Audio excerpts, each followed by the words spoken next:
Vou falar sobre a campanha do ministro da Comunicação Social, Edinho, à Prefeitura de Araraquara. Os tópicos vão ser, primeiro, contexto político, depois, eleição local, estratégia política e a comunicação. Primeiro, o contexto político. Em 2016, você tinha aí o ministro, que estava dia sim, dia também, falando de algum problema, de algum escândalo ou de alguma denúncia que tinha envolvimento com o governo e muitas vezes com petistas. A polarização, a gente já falou aqui, a Marcela falou da polarização que vinha já desde 2014. O PSDB e outros partidos já falando desde 2014 sobre impeachment, já jogando muito para a direita, né, e jogando o PT para a esquerda. A gente tem, acima disso, eu acho até, a crise econômica. A crise econômica teve um peso muito grande em todo esse processo de Lava Jato e impeachment nas eleições. Lava Jato, na eleição de 2014, quando o Edinho foi tesoureiro da Dilma na campanha, já havia o processo da Lava Jato em andamento. E assim, houve impacto nas eleições, mas não tão grande como em 2016. E, por fim, em maio, o impeachment da Dilma. E esse era o quadro. Então, você olha para isso e fala assim, vou fugir para o Uruguai, né? Porque acabou o governo. E não, ele resolveu ser candidato. Falando agora sobre a eleição local. Esses são os candidatos que estavam lá colocados. Um candidato era o candidato do governo, o que para a gente não era muito preocupante, porque existia um movimento de renovação também em Araraquara, já muito forte, então eles não queriam mais a continuidade do governo.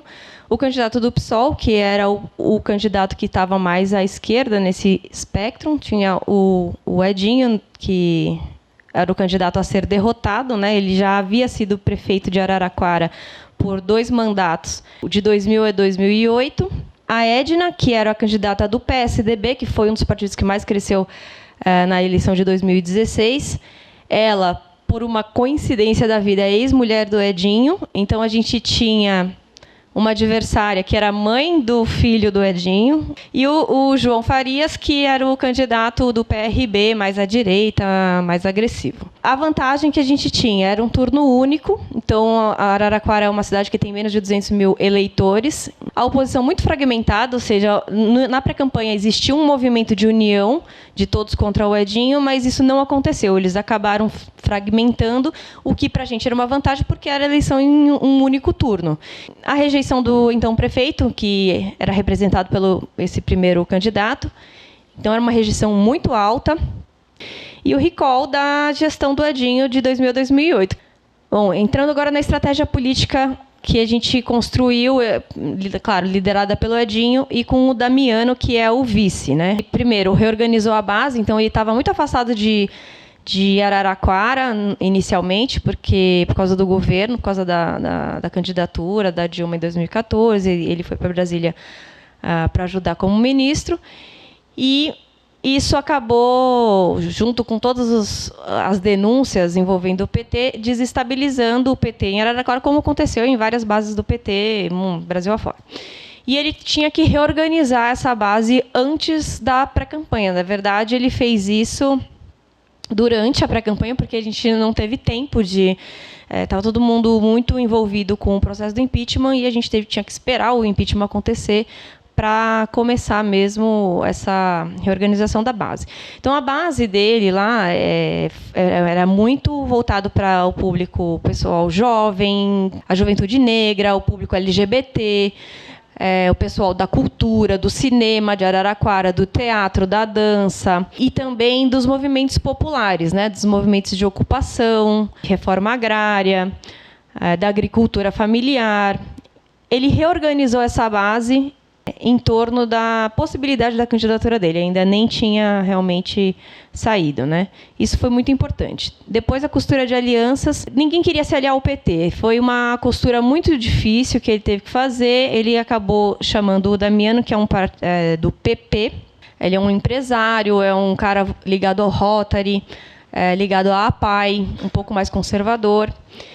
E isso foi muito importante, porque trouxe principalmente por causa do tempo de televisão, né? A gente fala aqui muito da campanha digital, mas no caso da campanha majoritária, que você tem mais tempo de TV, lá em Araraquara a gente tinha 3 minutos. 3 minutos na TV foi um tempo importante para a gente, né?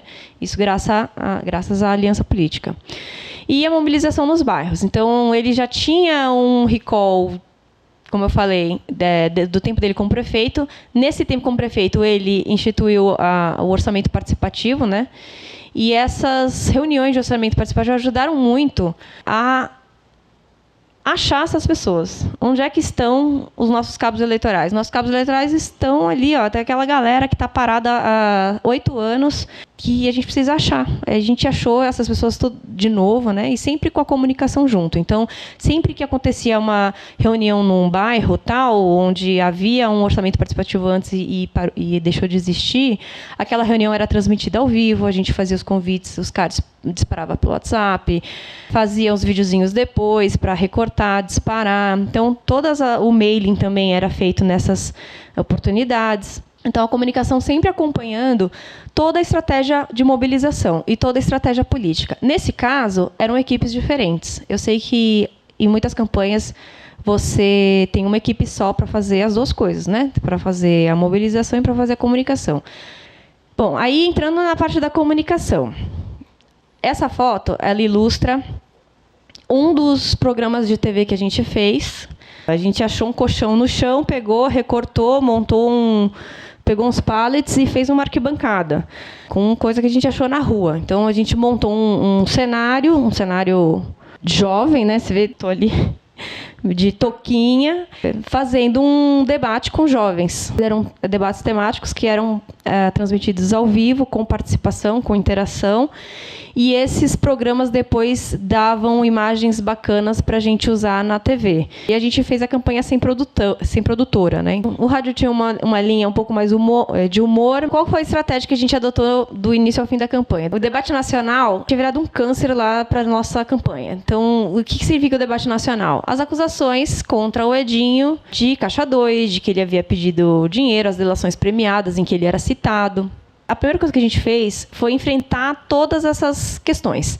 Em vez de deixar de responder, a primeira coisa que a gente fez foi fazer um levantamento de todas as acusações, de todas as fake news, de tudo que estava rolando contra o nome do candidato e responder uma a uma todas as acusações. E fazer um banco de respostas e treinar as pessoas com quem a gente já tinha conversado, né, durante a pré-campanha, a argumentar. O delator está dizendo que o Edinho pediu dinheiro? Assim, tá, porque o cara era tesoureiro da campanha, era esse o papel dele.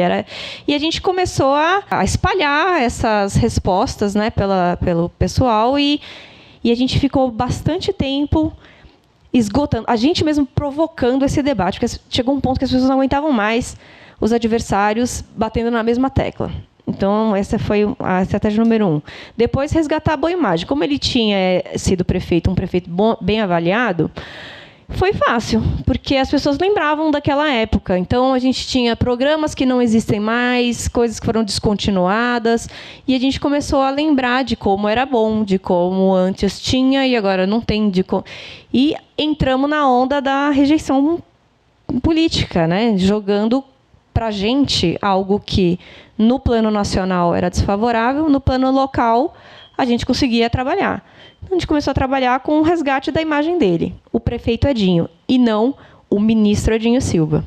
Comparar com os adversários. Essa comparação com os adversários aconteceu na reta final. A gente tinha uma vantagem que era todo mundo atacando o Edinho, então para a gente foi mais fácil envelopar todo mundo num pacote só. E, no fim, martelar propostas. A gente tinha um plano de governo muito bem elaborado por uma equipe que ficou praticamente a campanha inteira elaborando esse plano de governo, e a gente sofreu bastante pressão para usar esse plano de governo nos programas e para divulgar esse plano de governo. Eu queria muito explorar o programa de governo nos programas eleitorais e fui alertada de que estava muito chato. As pessoas não querem ver programa de governo, não. A gente precisava eleger lá 3 propostas e esquecer o resto do programa de governo. Então, a gente acabou martelando 3 propostas e falou assim, essas vão ser as nossas bandeiras. E deu certo.